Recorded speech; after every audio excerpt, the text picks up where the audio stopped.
Et cette fois-ci, nous allons toujours nous intéresser aux startups, à l'encadrement des startups. Et cette fois-ci, ça va être au niveau donc, de l'Incubateur qui ont lancé leur 6e édition donc, du programme Algeria Startup Challenge. Nous en parlons ce matin en compagnie de notre invitée, la cofondatrice donc, de cet incubateur, Céline Ziad. Céline, bonjour. Bonjour. Bienvenue à vous. Merci. 6e édition. Finalement, on tient bon. Hein. Ah oui, oui. On peut dire que c'est une tradition maintenant. Exact. Carrément. C'est une tradition annuelle qui se renouvelle d'année en année. Donc on est très très ravis et puis voilà, on est là avec tout un écosystème, beaucoup de positivité, beaucoup d'espoir, donc on est là pour en parler. Effectivement. 6e édition, quelle est la particularité de cette édition? Alors, donc ASC, c'est le programme incontournable créateur d'opportunités pour les startups et les acteurs de l'écosystème startup et innovation en Algérie. Il revient cette année dans sa 6e édition avec pour thème Innover pour un avenir durable.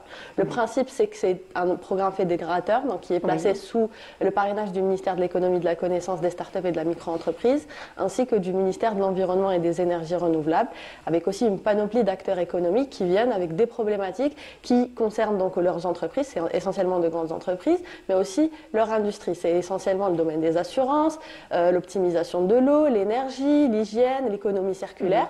Et en fait, on met donc les start-upers, les chercheurs et les petites entreprises au défi de ces problématiques pour proposer des solutions et créer en fin de compte des synergies gagnantes entre ces start-up-là et ces grandes entreprises. Donc avec une vocation de répondre à des enjeux économiques, environnementaux et sociaux avec des projets très très intéressants.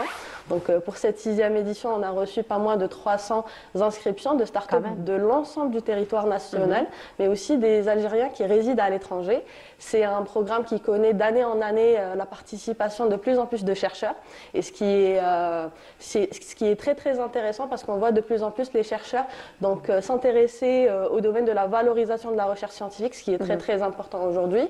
Participation très notable aussi de femmes entrepreneurs, plus de 45% de nos participants sont des femmes, exactement. Quand même, on est presque à égalité, finalement. Exact. Et on est très très fiers donc de ces chiffres-là. Cette année, donc on va accompagner parmi ces 315 des startups les plus prometteuses en Algérie durant une série donc de rencontres qu'on avait initiées il y a quelques jours. Donc on a eu l'occasion aussi d'être reçu par Monsieur le ministre où il a rencontré les startups et l'ensemble des acteurs, pas mal d'acteurs de l'écosystème avec des rencontres au niveau des usines, au niveau des sièges de ces entreprises, des séances de formation. Et l'objectif, c'est vraiment créer une dynamique où ces startups donc, puissent aller à la quête et à la rencontre de ces acteurs-là. Et puis, Inch'Allah, la fin du mois d'octobre, on aura notre événement annuel qui est effectivement devenu une tradition, dans laquelle il y aura des panels où on traitera des sujets d'actualité autour de la durabilité, parce que ce n'est plus un choix aujourd'hui, mais c'est une obligation. Donc, on pense à demain. Et voilà, on va dire que ce soit qu'on est jeune ou moins jeune,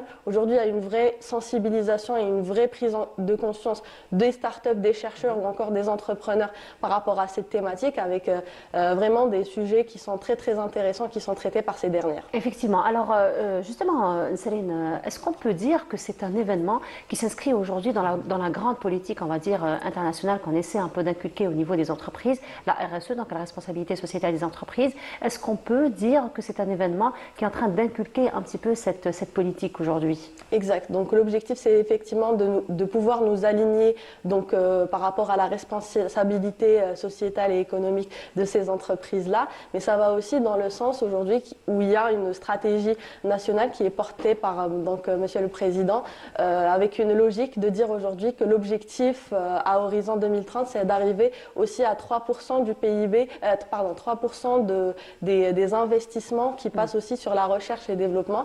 Et c'est ça, en fin de compte, un petit peu le cœur de la dynamique aussi dans laquelle on essaye de participer aussi en tant qu'acteur pour créer cette dynamique-là, mais non seulement, c'est-à-dire participer à cette dynamique de pousser les entreprises, d'aller collaborer avec des startups, des chercheurs, des centres de recherche dans une logique de recherche et développement, mais surtout de se focaliser effectivement sur ces sujets qui sont la durabilité et les enjeux donc, sociétals.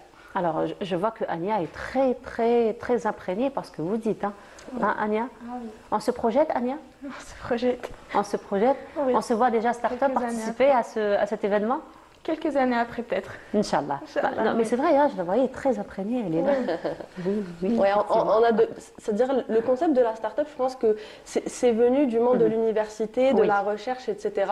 Mais après, aujourd'hui, il faut dire que aussi les start-up, donc, la particularité de ces programmes, c'est qu'on peut aussi tomber sur des étudiants Oui. donc, comme Ania à 20 ans, 23 ans, etc., qui sont soit avec un background ingénieur de différents domaines, donc dans la technologie, dans l'agriculture, etc., dans l'environnement, etc.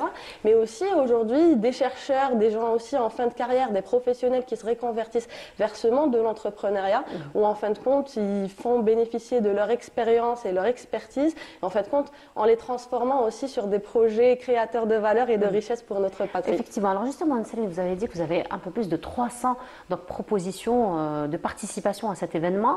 Vous allez garder que 15 que vous allez encadrer. C'est sur quelle base, finalement, vous allez faire ce choix?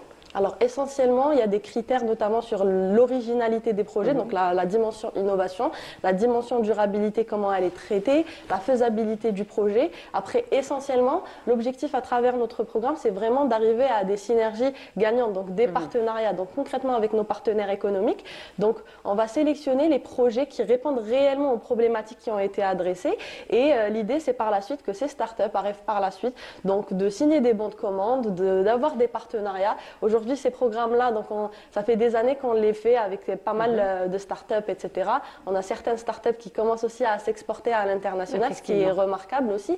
Et puis, l'objectif aussi aujourd'hui, aussi, on a certains programmes qui permettent à des startups aussi d'avoir des programmes similaires, mais avec des partenaires étrangers où ils peuvent aussi s'exporter à l'international. Donc aujourd'hui, on fait la base au niveau national entre les entreprises, qu'elles soient de grandes entreprises algériennes, des multinationales ici en Algérie, mais aussi à l'international pour ces startups avec des objectifs voilà, de scalabilité de ces startups. Alors, finalement, on assure un peu de la visibilité à ces startups, mais aussi la promotion finalement de toute leur ingénierie.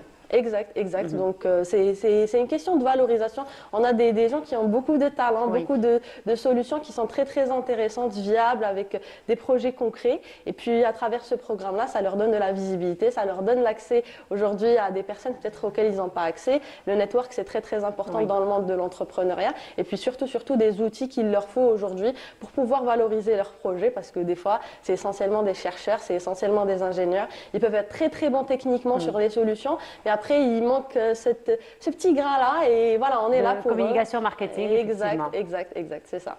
Justement, vous avez parlé de toutes ces personnes brillantes et là, nous avons des étudiantes brillantes.